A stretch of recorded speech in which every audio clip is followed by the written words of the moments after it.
Imagine a society that entirely relies on one specific demographic to perform the absolute deadliest, most physically grueling jobs, just to keep the lights on and the water running. Right, the essential stuff. Exactly. And then culturally, structurally, and legally, that same society just completely despises that exact group of people for it. That's a wild premise. Yeah, it is. So, look, if you're someone who likes to peek behind the curtain of modern culture to understand the raw mechanics of the world we actually live in rather than the one we are sold on television, well, you are in the exact right place today. Absolutely. But before we dive into the deep end here, do us a massive favor, guys. Please take a second to like and subscribe to support the show. It is honestly the only way we can keep delivering these ultra-long, incisive, and fascinating explorations specifically for you. Yeah, hitting that button really helps us out. It really does. And trust me, you are going to want to check Amazon Kindle and Google Play Books to buy the book we are reviewing today, like the minute we are done. We are looking at a highly provocative new ebook.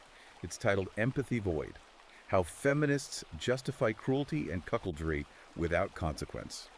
And it's by Sophie Marie Eve Riker. Which is just a heavy title right out of the gate. Oh, for sure. I also highly recommend you follow the author's related content. Join the broader cultural conversation over at Conrad on Riker on Substack, Twitter, and YouTube. You really should because, this text fundamentally challenges the entire architectural framework of modern sociology. It doesn't just ask questions. It attempts to completely demolish the foundational narratives we've basically been handed for the last 60 years. Yeah, demolish is the right word. And just to be completely transparent about our target audience framing today, this specific deep dive is uniquely tailored for a men's rights activist audience and, red-pilled manosphere men. Right. The mission here is to really unpack the book's core thesis. We're looking at understanding the history of our traditional institutions. I'm talking marriage, education, the legal system, before they were, according to the author's central argument, captured and systematically dismantled by feminists and cultural Marxists. Yeah, and that framing, it requires a crucial ground rule for how we navigate this material today.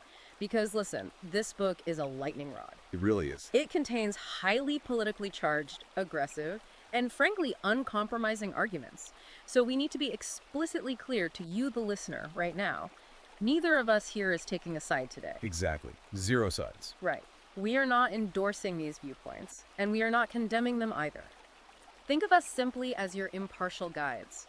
Our job is to crack this text open, rigorously analyze the mechanics of the author's logic, and just report on the syllogisms exactly as they are laid out in the original text. Yeah, we're just laying out the blueprint. Precisely. We are doing this so you can fully understand the architecture of these arguments without any, external filtering or moralizing or bias from us. We are stripping away the static so you Yeah. can hear the signal because, man, the journey ahead is massive. Oh yeah, we've got a lot of ground to cover. We really do. We're going to meticulously dissect the book's claims regarding the patriarchy myth.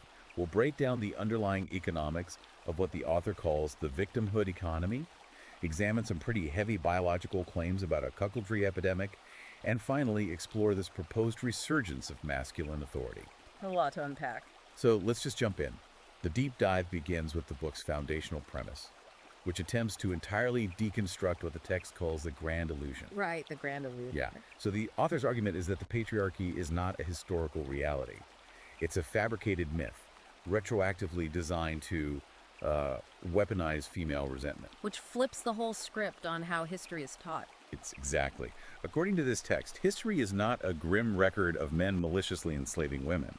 Rather, it is a record of men sacrificing themselves to safeguard society so that women and children could survive in what was, frankly, a brutally unforgiving natural world. Yeah, the author asks us to look at historical gender roles not through this lens of modern air-conditioned grievance, but as a collaborative survival strategy. Right. Because if you strip away all the comforts of the 21st century, right, and you place humanity back in the harsh, high mortality environments of our ancestors, survival absolutely required a rigid, pragmatic division of labor. You didn't have the luxury of debating roles back then. Exactly. Men and women had to operate as a cohesive, interdependent apparatus. Because of pure biological realities, we're talking differences in upper body strength, bone density, reproductive vulnerability, men took on the roles that required immense physical exertion and catastrophic risks. Right. They were hunting, defending perimeters from predators, fighting rival tribes, basically building the physical infrastructure from scratch. Yeah, and women, bearing the intense biological cost of pregnancy and nursing, they managed the domestic sphere, early child rearing, and community cohesion. So the text asserts that modern feminism essentially operates on this negative animus and a pathological father complex. The pathological father complex. Yeah, that phrase stood out to me. Right. By that, the author means feminism looks backward at this totally necessary, life-saving collaboration and projects a narrative of malicious oppression onto it. It's crazy when you reframe it like that. And the author grounds this historical theory in a very modern physical reality. She introduces this concept in chapter 14 called the blood-soaked subsidy. Oh, the blood-soaked subsidy. That part is intense. Yeah, it is. The book points out that even today, right now, the absolute deadliest jobs required to keep civilization functioning are performed almost exclusively by men. Yeah, almost 100%. We are talking about men working thousands of feet underground in coal mines, hauling 80-pound bundles of asphalt as roofers in the blazing summer heat. They're maintaining high-voltage electrical grids during hurricanes, welding underwater pipelines. Extremely dangerous stuff. Right. And the text argues that modern society relies entirely on this invisible male sacrifice, literally breaking men's bodies in staggering numbers just to keep the lights on. And yet, society just completely ignores this reality. Well, the contrast the author draws there is just stark. The text points out the profound irony of modern feminist activists who largely operate in these comfortable, climate-controlled, sanitized office environments using the very infrastructure built, maintained, and paid for by male blood to broadcast complaints about male oppression. It's quite the visual. It is. The author suggests there is this profound disconnect between the people maintaining the physical reality of the world and the people dominating the ideological discourse about it. And to really make this disconnect visual, the author uses this analogy of a precision pocket watch. It's such a fascinating mental image. Oh yeah, break that one down. Okay, so the text describes this complex pocket watch where you have various gears. Some are large and robust, some are small and delicate, but they're all working together in perfect tension to turn the hands and tell time. Right? So if society is that watch, the feminist, who is infected by cultural Marxism, according to the book, looks at this collaborative mechanism and becomes enraged. She shrieks that the larger gear is somehow oppressing the smaller gear simply by being larger and bearing more tension. Just by doing its job. Exactly. So out of this jealous ignorance, she smashes the entire watch to pieces. And then she stands there, proudly holding the broken springs and shattered glass, declaring a political victory. The watch no longer tells time. Society no longer functions. But, hey, the perceived inequality of the gears has been eradicated. It's such a bleak but effective analogy, and it perfectly transitions into how the book reframes modern economics, specifically the concept of the wage gap. Right, because that's always the go-to argument. Exactly. And the text doesn't just argue that the wage gap is statistically flawed or, exaggerated by career choices. It goes way further. It labels it a Marxist lie. A Marxist lie. That's a huge claim. Yeah, but the reasoning is tied directly back to that blood-soaked subsidy. The author argues that feminists compare the earnings of women in relatively safe, low-mortality professional sectors to the earnings of men taking on lethal, body-breaking labor. And then they label the resulting statistical difference as systemic unfairness. Wow. Yeah, the text posits that this isn't systemic bias at all. It is a hazard pay premium. It is a reflection of severe physical risk, extreme hours, and grueling effort. So the author is asserting that feminism basically demands male-level financial rewards without being willing to step into the actual bottomless pit of failure, physical danger, and occupational mortality that men face every single day. That's the core of it, yeah. And by denying the reality of this physical toll, the author claims society has created the empathy void, which is the title of the book, a complete structural blindness to male suffering. So, if that historical and economic narrative has been entirely flipped, how does this actually manifest in the behavioral expectations placed on men today? Because the text moves directly into what it calls the misandrous double-bind. And this seems to be the ultimate psychological trap the author believes modern men are forced to navigate. Yeah, the misandrous double-bind is really the psychological core of the book's thesis. The text argues that society still implicitly demands that men be strong providers, stoic protectors, and competent leaders. The classic roles. Right, those traditional expectations haven't actually vanished at all.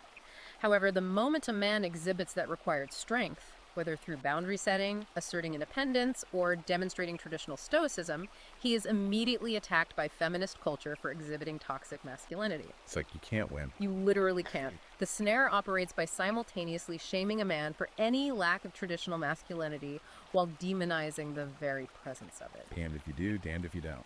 Exactly. If a man is quiet, agreeable, and emotionally vulnerable, he is mocked as weak and discarded as a provider.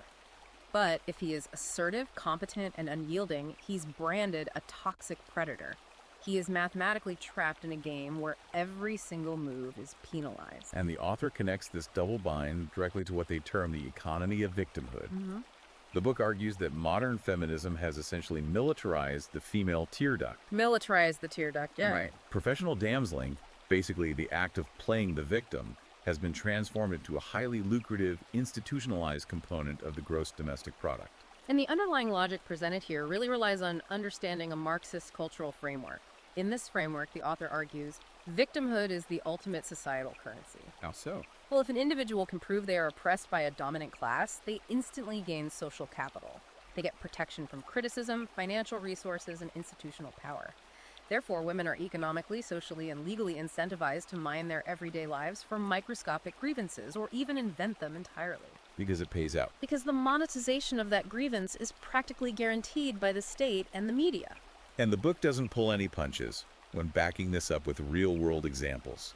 It points directly to the July 2023 Carly Russell case in Alabama. Oh, that was a massive story. It is huge.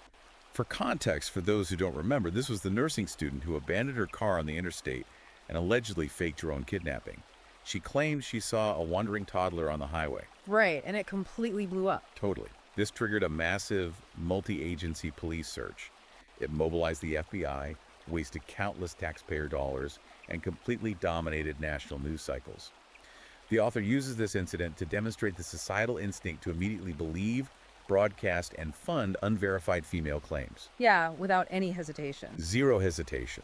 The text argues that Russell's instinct was to play the ultimate victim because the cultural math of the oppression economy told her the payout of national sympathy, GoFundMe wealth, and attention would be massive and unquestioned. And another major pillar in the text's argument here is the 2014 Columbia University case involving Emma Sulkovich. This became known nationally as the Mattress Girl controversy. Oh man, I remember that one too. Right. The author details how Sulkovich carried a 50-pound mattress around the Ivy League campus as this performance art project, claiming she was protesting her alleged rape by a fellow student. And the university apparatus and the national media universally lauded her as a brave hero of the modern age. They gave her awards, didn't they? Oh, absolutely. But the text highlights that mountains of digital evidence and text messages eventually surfaced, strongly indicating the encounter was entirely consensual. In fact, it showed she had pursued the accused male student relentlessly before deciding to weaponize the victimhood narrative. So she just flipped the script when things didn't go her way. Yeah. The author uses the Sulkovich case to argue that elite universities actively reward bad faith harassment campaigns with academic credit and glowing media profiles, provided those campaigns serve the overarching gynocratic narrative. But taking a step back from, viral internet stories and campus protests, how exactly does the author claim this victimhood economy is institutionalized at the state level? Because the book implies this isn't just a cultural trend, right? It's like a state-sponsored racket. Right. The institutional critique is actually highly specific. The text traces the codification of this economy all the way back to the Violence Against Women Act, originally passed in 1994. VA, yeah. Yeah, VADAW. The author claims it functions as a colossal, self-sustaining bureaucratic machine that distributes billions in federal grants based on inflated, fabricated statistics. Like what kind of statistics? Well, the book specifically targets the ubiquitous 1 in 4 campus rape statistic. You hear that one everywhere. Oh, yeah, all the time. The author traces its origin back to a 1985 survey conducted by Dr. Mary Koss. And the author heavily criticizes Koss's methodology, alleging she deliberately categorized women who explicitly stated they had not been raped as rape victims in her data pool. Wait, really? Just categorize them as victims anyway? Yes. The text argues this was done purely to manufacture an epidemic, secure federal funding, and justify the massive expansion of this victimhood bureaucracy. Wow. And the text follows that trajectory straight into the 2011 Obama administration's Dear Colleague letter, right? Oh, yeah. That mandate is viewed by the author as the absolute weaponization of Title IX. Make it make sense. How did it weaponize it? So, the Dear Colleague letter forced universities receiving federal funds to use a preponderance of evidence standard in campus sexual assault tribunals. In legal terms, preponderance of evidence means a tribunal only needs 50.1% certainty, meaning it is merely more likely than not to find a male student guilty of a heinous accusation and permanently destroy his academic and professional life. 50.1%. That's virtually a coin toss. That's exactly the author's point. Yeah. The text argues that because human perception is deeply flawed, tribunals lack cross-examination, and administrators are heavily influenced by emotional bias and federal funding threats, accepting a 50.1% probability is mathematically indistinguishable from flipping a coin. Unbelievable. Yeah, the author concludes that the state effectively repealed the presumption of innocence for an entire demographic, mathematically flipping a coin on men's constitutional rights to due process. Man. So if the state has completely rigged the public square, from the media narrative down to university tribunals, the author argues it must be equally rigged in the private sphere, your home, your family, your relationships. Right, it doesn't stop at the university gate. Exactly. Which brings us directly into the book's highly controversial, totally uncompromising take on the institution of marriage. Chapters 4 and 5 define modern marriage as a state-sponsored financial extraction racket and explicitly label it a marriage plantation. The marriage plantation. Yeah, the author constructs this argument using what the text calls the marriage syllogism, and it is designed to operate like an irrefutable logical proof. Okay, let's hear it. Premise 1. Modern marriage legally binds a man to provide for a woman financially. Premise 2. The state enforces this binding through the family courts, utilizing the ultimate threat of state violence, asset seizure, and imprisonment for failure to pay alimony. Right. So the conclusion the author draws is that marriage is no longer a spiritual union at all. It's a legal system designed specifically to harvest male labor and transfer wealth. Harvesting male labor. Yeah. The text argues that the diamond engagement ring isn't a symbol of eternal love. It is an entry fee into a rigged casino where the state guarantees the house always wins and the man is always forced to pay out, regardless of who actually breaks the vows. And the book actually backs up this syllogism with concrete financial data, which is wild. It cites the U.S. Census Bureau's survey of income and program participation. Right, the numbers are staggering. Yeah, the text highlights that approximately $30 billion is transferred annually in alimony payments, pointing out that this immense wealth transfer flows overwhelmingly from men to women. 30 billion? Yeah, and the author frames this paradigm as a system where a man's sole societal function is to subsidize female choices. It effectively creates a safety net that prevents women from ever having to face the catastrophic financial consequences of their own actions or, their decisions to dissolve a family. Yet the financial extraction is really only half of the author's argument against the marriage institution. The critique deepens significantly when the text introduces its most provocative biological claim. Okay, yeah, let's get into this part. It's a phenomenon the author terms the cuckoldry epidemic.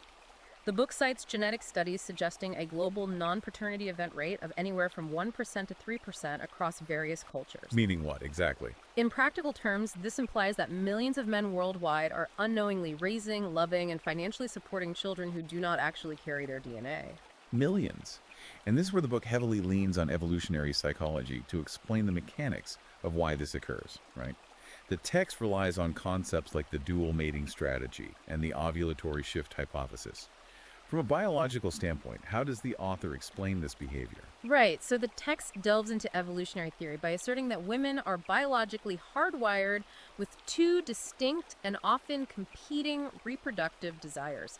First, there is the subconscious drive to secure the alpha seed. The alpha seed. Yeah, this involves seeking out high testosterone, physically dominant, highly symmetrical genetics to ensure strong, resilient offspring.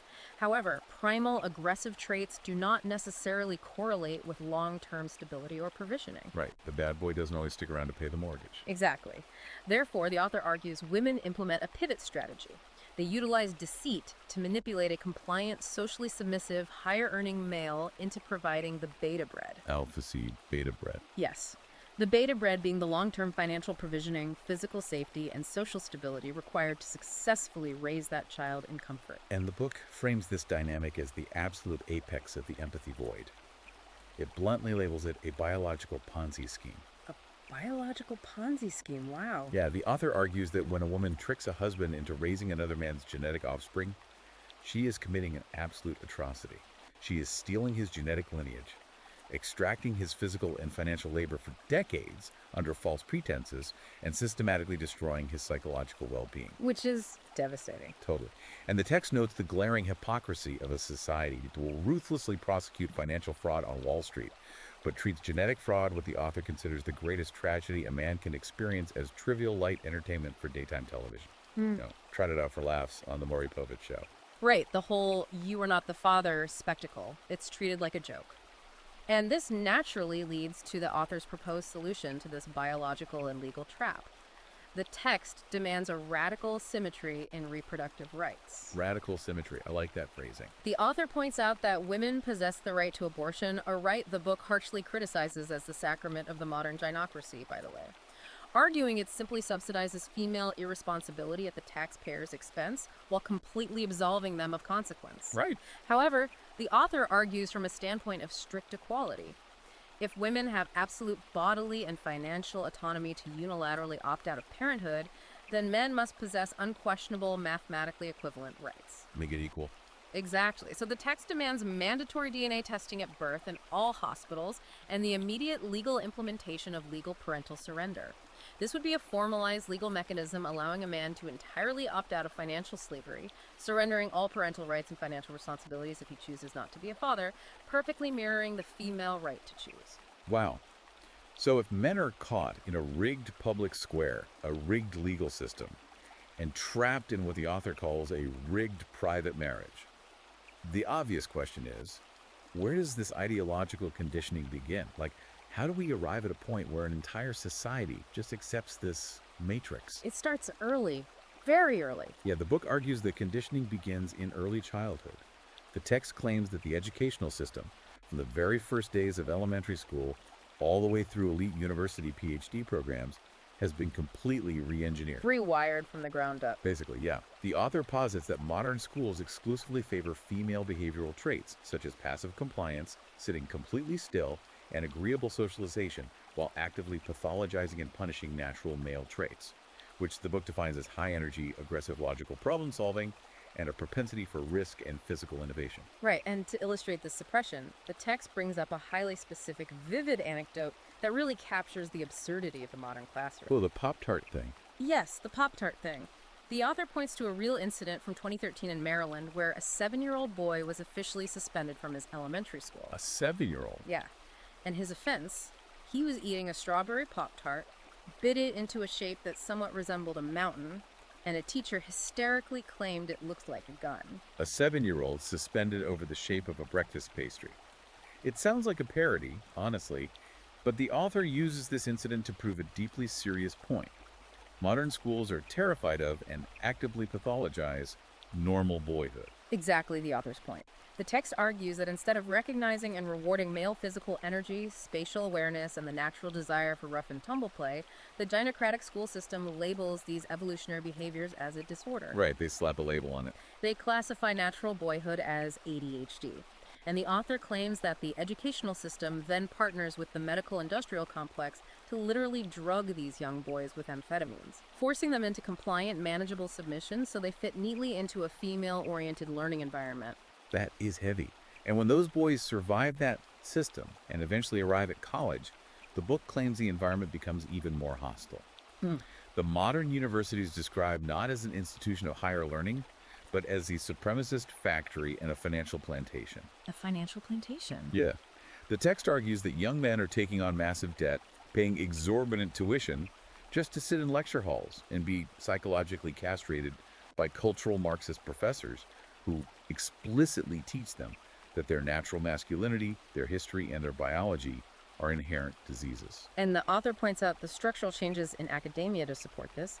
Universities have largely abandoned objective, rigorous, standardized testing. Right, the SATs and all that. Yeah, and they replaced it with subjective portfolio assignments, group work, and rating rubrics that heavily favor compliance and explicitly punish boys for exhibiting contrarian masculine energy. Well- The text bluntly advises young men that a degree from a modern woke institution is no longer a credential of intelligence or competence. It is merely a desperately expensive receipt proving their ideological submission to a system that actively despises them. That's a brutal assessment. So if the education system is systematically suppressing these natural male traits and rigging the game early, how does that translate when these young men finally enter the broader corporate world? Because the book connects this educational bias directly to what it calls the death of merit in the modern workforce. Right. The connective tissue between the classroom and the boardroom, according to the author, is the corporate adoption of diversity, equity, and inclusion programs, universally known as DEI. Oh, here we go. Yeah. The text fiercely critiques this framework, aggressively rebranding the acronym as destroying excellence in industry. Destroying excellence in industry. Exactly. The author's thesis is that meritocracy, the brutal but fair system of judging individuals strictly by their objective achievements, competence, and output, is the sole engine that built Western civilization. Okay, and feminism and Marxism. Well, they demand a system where individuals are promoted and compensated based on their gender and their accumulated victimhood credentials, rather than their output. And the text uses a pretty brilliant reductio ad absurdum argument here to highlight the profound hypocrisy of corporate equity programs. The author poses a simple question. If biology truly doesn't matter, and diversity is actually our greatest inherent strength, why aren't feminist organizations demanding strict 50% representation in the lethal, miserable jobs? That's a great point. Right. Where are the national protests demanding 50% female quotas in deep-sea crab fishing off the freezing coast of Alaska? Where are the fierce demands for female underwater welders, high-voltage power line repair technicians, or frontline infantry? Nowhere to be found. And the book answers its own rhetorical question by asserting that diversity quotas are, in reality, an implicit admission of female biological inferiority in the free market. Yeah, the author argues that feminism demands absolute equality in male-level rewards, the corner offices and board seats, but vehemently insists on retaining female-level safety nets. They want the perks without the risk. Exactly. Therefore, corporate quotas are perfectly designed to install a gynocratic floor. This artificial floor protects women from ever having to face the brutal, unforgiving, bottomless pit of failure and physical danger that men are expected to navigate every single day in a true meritocratic free market. It is just a devastating assessment of modern corporate structure. But, this relentless insistence on biological reality, on the absolute and unbridgeable differences between men and women, it leads the author into a massive, inevitable clash with another dominant modern movement discussed heavily in the text.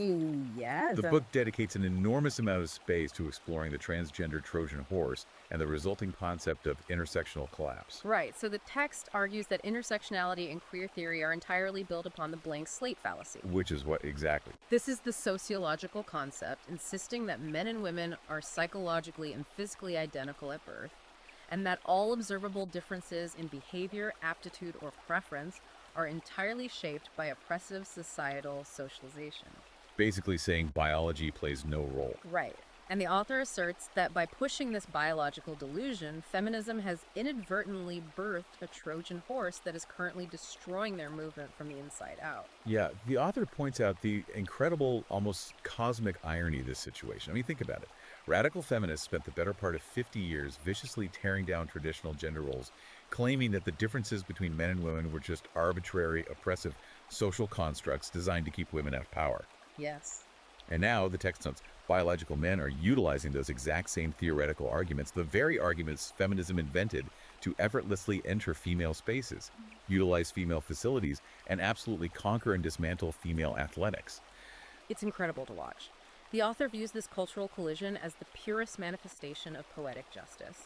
The book describes the phenomenon of watching radical feminists, often disparagingly labeled TERFs, or trans-exclusionary radical feminists, being systematically canceled, expelled from the very political spaces they built, and consumed by the intellectual Frankenstein they created to destroy male authority. The intellectual Frankenstein. Yeah. The monster they engineered has turned on its creators, and the author suggests men should simply stand back and let the collapse happen. But, the text isn't just making philosophical or like Schadenfreude-laced points here. It brings in very specific medical and legislative references to reinforce its stance on biological reality. Right, it backs it up with data. The author heavily cites Dr. Lisa Lippman's controversial 2018 peer-reviewed study on rapid onset gender dysphoria, or ROGD. Yeah, the ROGD study. The book uses Lippman's data to argue that the sudden exponential explosion of gender dysphoria among adolescent girls isn't an organic medical phenomenon at all. It's a massive, socially engineered peer contagion, meticulously cultivated by progressive education systems pushing queer theory onto vulnerable youth. And building on that medical skepticism, the text praises recent international and state-level pushback against these gender-affirming medical practices. The author specifically champions the United Kingdom's Cass Review. What did the Cass Review do? So, this massive independent review led to the shutting down of the Tavistock Clinic, which the book characterizes as a totally predatory institution. Wow.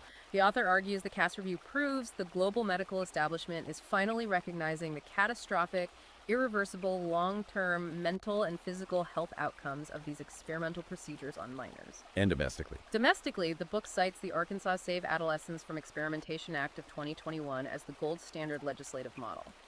The text argues the logic is just unassailable.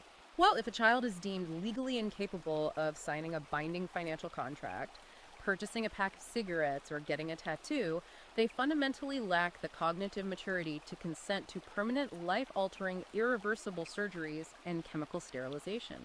Makes sense when you put it like that. So the author forcefully attacks the practical medical application of intersectionality. But how does the text dismantle the underlying logic of it?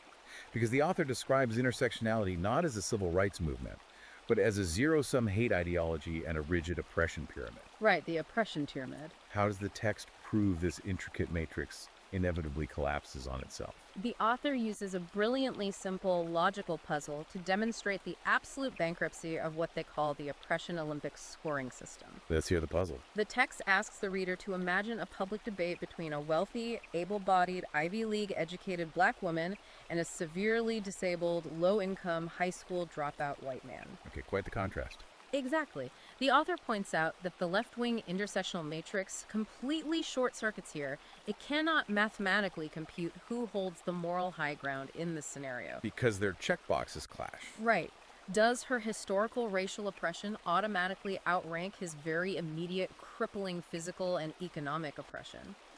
The text argues that reducing complex, multidimensional human beings to a simplistic calculus of historical suffering and demographic checkboxes is the very literal definition of prejudice. Oh, that's powerful.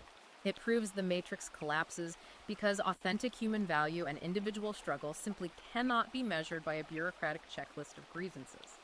So having laid out this comprehensive scorched earth destruction of our modern institutions, from the rewriting of primitive history to the mathematically rigged courts, the financial extraction of the marriage plantation, the psychological slaughterhouses, the education system, and the total collapse of biological reality, what does the resulting societal landscape actually look like according to the author? Like, what is the final product of all this dismantling? The book argues that the current landscape is not a tragic accident of history.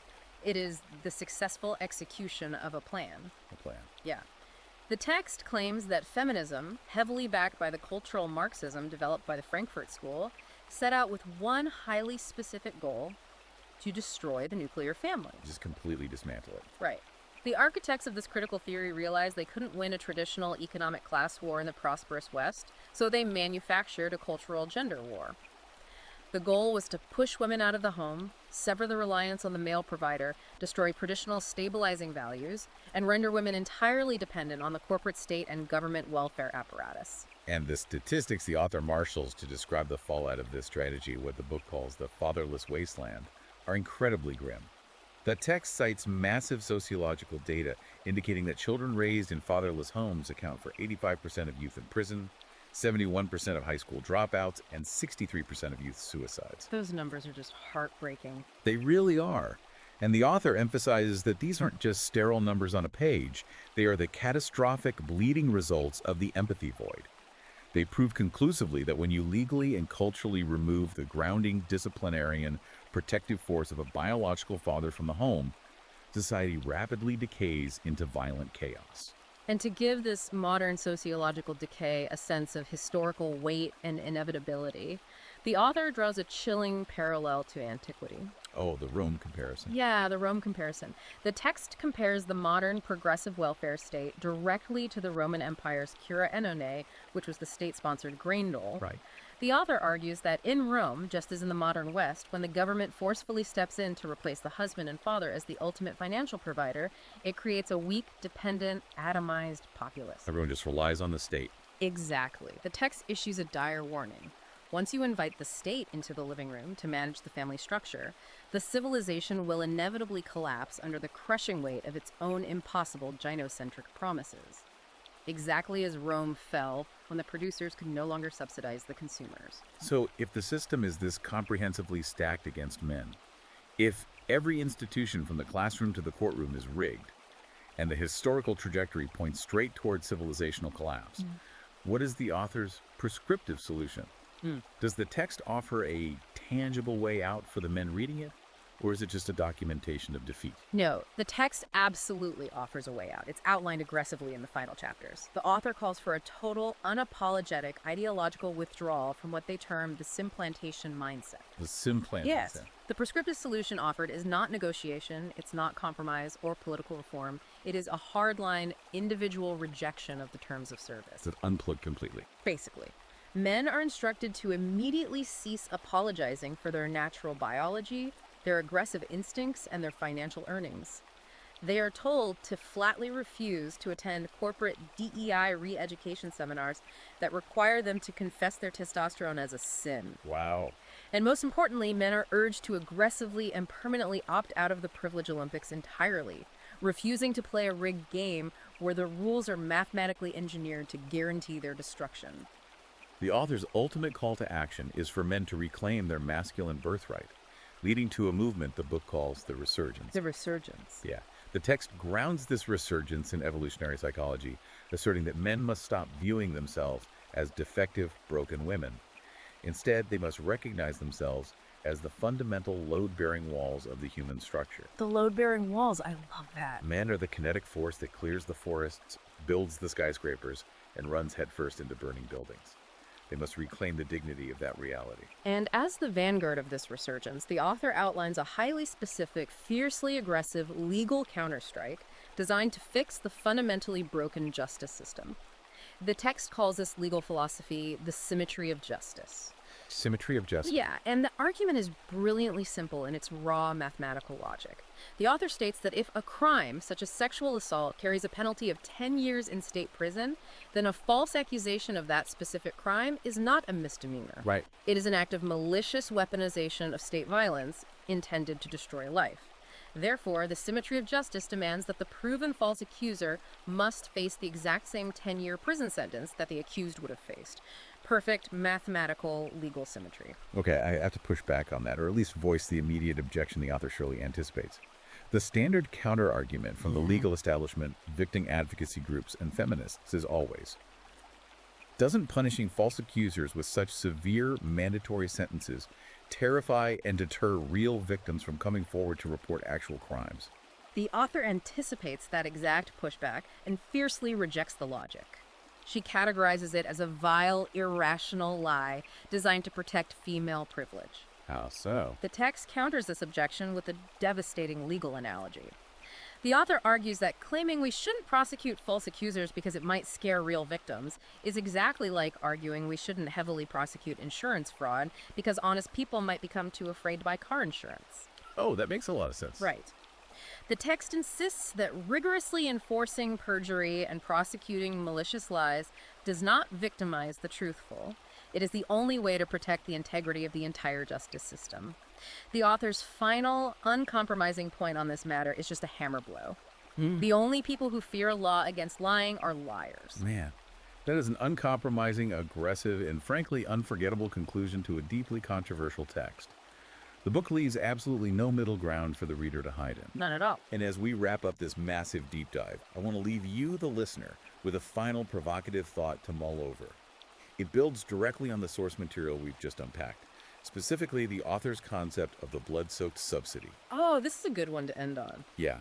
Is, as the author passionately suggests, our entire civilization fundamentally relies on the unacknowledged, high-risk physical labor of men to keep the lights on, the water running, and the physical infrastructure intact.